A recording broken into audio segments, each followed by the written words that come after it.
Hello, my Hellhounds! Welcome back to Hellhounds Bedtime Story. I'm your host, Cerberus. Cerberus. Cerberus, also known as Cerberus. And today we are going to be reading you another fairy tale. That's right, a fairy tale. Well, to be exact, it's a telling of the actual fairy tale, not a false fairy tale.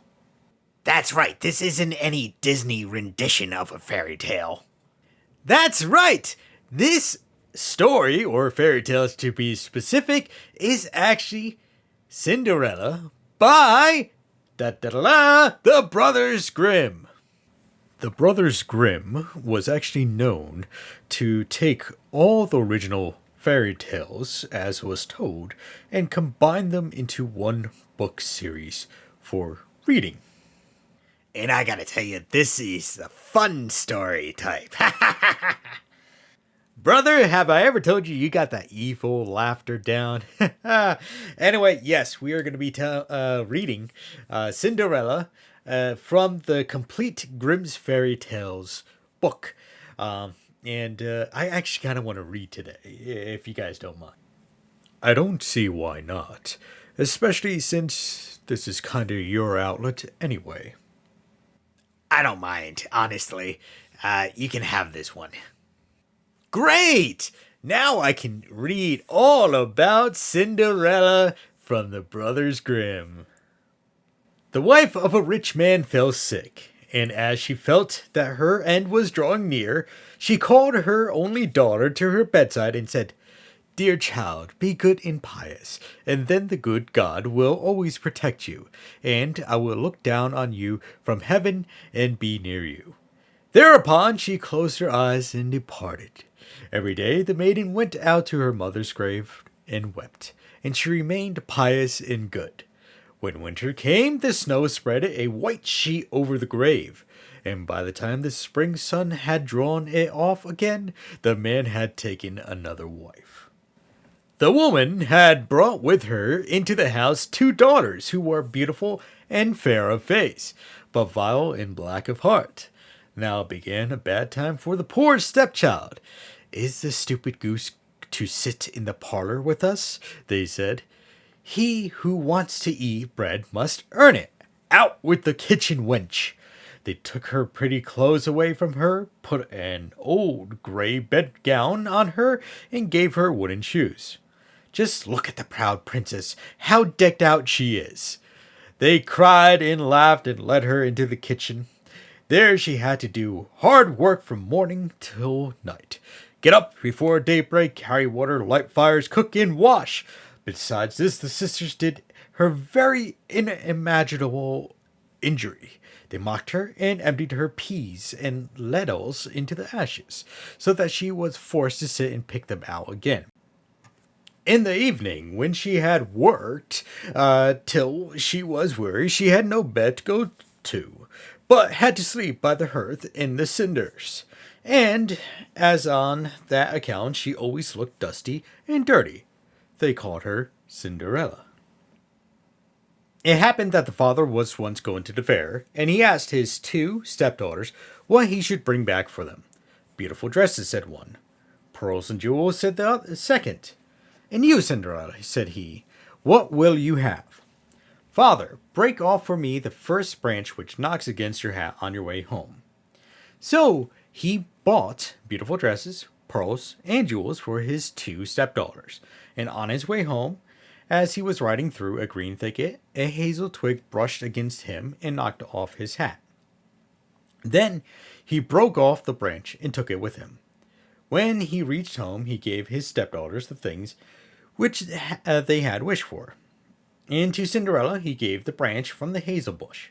Cinderella thanked him and went to her mother's grave, and planted the branch on it, and wept so much that the tears fell down on it and watered it. And it grew and became a handsome tree. Thrice a day Cinderella went and sat beneath it, and wept and prayed. And a little white bird always came on the tree, and if Cinderella expressed a wish, the bird threw down to her what she had wished for. It happened, however, that the king gave orders for a festival, which was to last 3 days, and to which all the beautiful young girls in the country were invited in order that his son might choose himself a bride. When the two stepsisters heard that they too were to appear among the number, they were delighted, called Cinderella and said, "Comb our hair for us, brush our shoes, and fasten our buckles, for we are going to the wedding at the king's palace." Cinderella obeyed, but wept, because she too would have liked to go with them to the dance, and begged her stepmother to allow her to do so. "You go, Cinderella," said she, "covered in dust and dirt as you are. And would you go to the festival? You have no clothes and shoes, and yet would dance?" As, however, Cinderella went on asking, the stepmother said at last, "I have emptied a dish of lentils into the ashes for you. If you have picked them out again in 2 hours, you shall go with us." The maiden went through the back door into the garden and called, "You tame pigeons, you turtle doves, and all you birds beneath the sky, come and help me to pick the good into the pot, the bad into the crop." Then 2 white pigeons came in by the kitchen window, and afterwards the turtle doves. And at last all the birds beneath the sky came whirring and crowding in and alighted amongst the ashes. And the pigeons nodded with their heads and began pick, pick, pick, pick, pick. And the rest began also pick, pick, pick, pick, pick, and gathered all the good grains into the dish. Hardly had 1 hour passed before they had finished, and all flew out again. Then the girl took the dish to her stepmother, and was glad, and believed that now she would be allowed to go with them to the festival. But the stepmother said, "No, Cinderella, you have no clothes and you cannot dance. You would only be laughed at." And as Cinderella wept at this, the stepmother said, "If you can pick 2 dishes of lentils out of the ashes for me in 1 hour, you shall go with us." And she thought to herself that she most certainly cannot do again. When the stepmother had emptied the 2 dishes of lentils among the ashes, the maiden went through the back door into the garden and cried, "You tame pigeons, you turtle doves, and all you birds beneath the sky, come and help me to pick the good into the pot, the bad into the crop." Then 2 white pigeons came in by the kitchen window, and afterwards the turtle doves, and at length all the birds beneath the sky came whirring and crowding in and alighted amongst the ashes. And the doves nodded with their heads and began pick, pick, pick, pick, and the others began also pick, pick, pick, pick, and gathered all the good seeds into the dishes. And before half an hour was over, they had already finished and all flew out again. Then the maiden was delighted and believed that she might now go with them to the wedding. But the stepmother said, "All this will not help. You cannot go with us, for you have no clothes and cannot dance. We should be ashamed of you." On this, she turned her back on Cinderella and hurried away with her 2 proud daughters. As no one was now at home, Cinderella went to her mother's grave beneath the hazel tree and cried, "Shiver and quiver, little tree, silver and gold throw down over me." Then the bird threw a gold and silver dress down to her, and slippers embroidered with silk and silver. She put on the dress with all speed and went to the wedding. Her stepsisters and the stepmother, however, did not know her, and thought she must be a foreign princess, for she looked so beautiful in the golden dress. They never once thought of Cinderella, and believed that she was sitting at home in the dirt, picking lentils out of the ashes. The prince approached her, took her by the hand, and danced with her. He would dance with no other maiden, and never let loose of her hand. And if any one else came to invite her, he said, "This is my partner." She danced till it was evening, and then she wanted to go home. But the king's son said, "I will go with you and bear you company," for he wished to see to whom the beautiful maiden belonged. She escaped from him, however, and sprang into the pigeon house.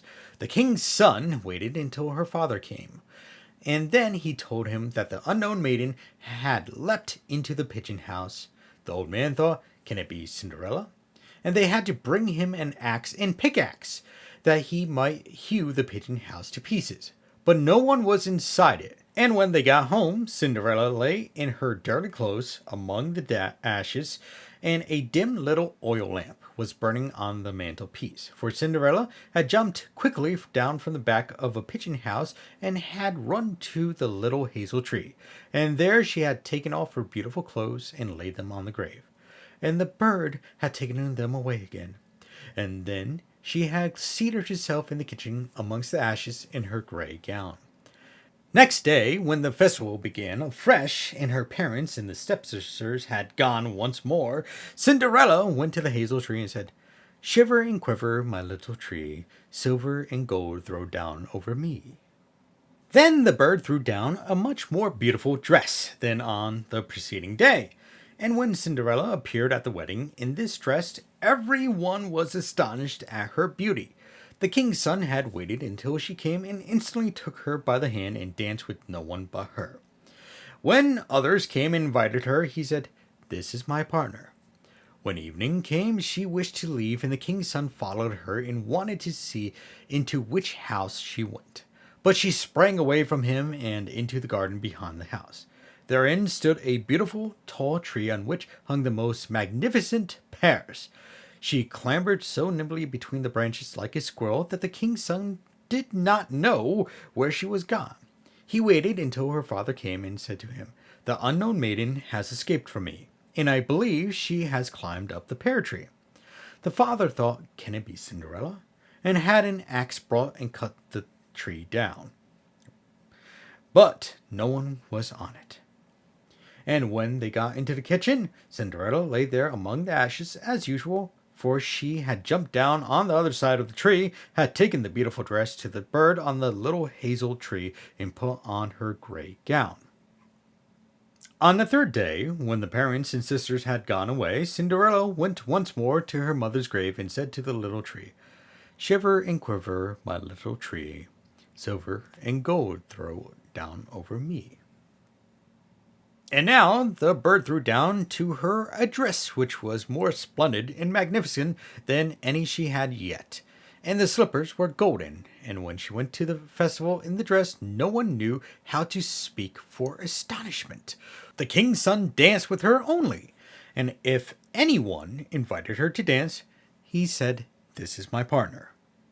When evening came, Cinderella wished to leave, and the king's son was anxious to go with her. But she escaped from him so quickly that he could not follow her. The king's son, however, had employed a ruse and had caused the whole staircase to be smeared with the pitch, and there, when she ran down, had the maiden's left slipper remained stuck. The king's son picked it up, and it was small and dainty and all golden. Next morning he went with it to the father and said to him, "No one shall be my wife but she whose foot this golden slipper fits." Then were the two sisters glad, for they had pretty feet. The eldest went with the shoe into her room and wanted to try it on, and her mother stood by, but she could not get her big toe into it, and the shoe was too small for her. Then her mother gave her a knife and said, "Cut the toe off. When you are a queen, you will have no more need to go on foot." The maiden cut the toe off, forced the foot into the shoe, swallowed the pain, and went out to the king's son. Then he took her on his horse as his bride and rode away with her. They were obliged, however, to pass the grave, and there on the hazel tree sat the two pigeons and cried, "Turn and peep, turn and peep, there's blood within the shoe. The shoe, it is too small for her. The true bride waits for you." Then he looked at her foot and saw how the blood was trickling from it.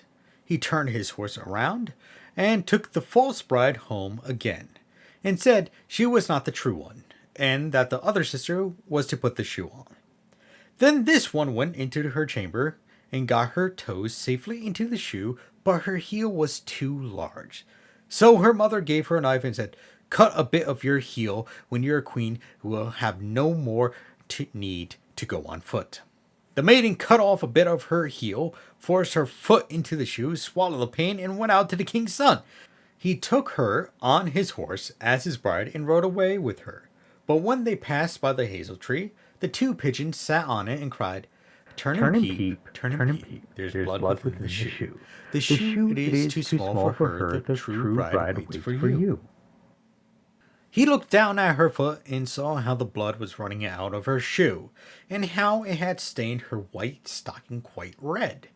Then he turned his horse and took the false bride home again. "This also is not the right one," said he. "Have you no other daughter?" "No," said the man. "There is still a little stunted kitchen wench which my late wife left behind her, but she cannot possibly be the bride." The king's son said he was to send her up to him. But the mother answered, "Oh no, she is much too dirty. She cannot show herself." But he absolutely insisted on it, and Cinderella had to be called. She first washed her hands and face clean, and then went and bowed down before the king's son, who gave her the golden shoe. Then she seated herself on a stool, drew her foot out of the heavy wooden shoe, and put it into the slipper, which fitted like a glove. And when she rose up, and the king's son looked at her face, he recognized the beautiful maiden who had danced with him, and cried, "That is the true bride." The stepmother and the two sisters were horrified and became pale with rage. He, however, took Cinderella on his horse and rode away with her. As they passed by the hazel tree, the two white doves cried, "Turn Turn and and peep, peep, turn turn and and peep. peep. No No blood blood is in the the shoe. shoe. The The shoe is not too small for her. The true bride rides with you." And when they had cried that, the two came flying down and placed themselves on Cinderella's shoulders, one on the right and the other on the left, and remained sitting there. When the wedding with the king's son was to be celebrated, the two false sisters came and wanted to get into favor with Cinderella and share her good fortune. When the betrothed couple went to the church, the elder was at the right side and the younger on the left, and the pigeons pecked out one eye from each of them. Afterwards, as they came back, the elder was at the left and the younger at the right, and then the pigeons pecked out the other eye from each. And thus, for their wickedness and falsehoods, they were punished with blindness all their days. Well, wasn't that a good story about wickedness and falsehoods? I think the best part is that they were punished for these wickedness and falsehoods that they did. In either case, this was a great telling of Cinderella and one that I enjoy greatly. Oh, thank you, Brothers Grimm, for putting together this great storybook. I can't wait to read more. Now, our little hellhounds, I hope you enjoyed a reading of Cinderella by the Brothers Grimm. And we hope you have some pleasant dreams.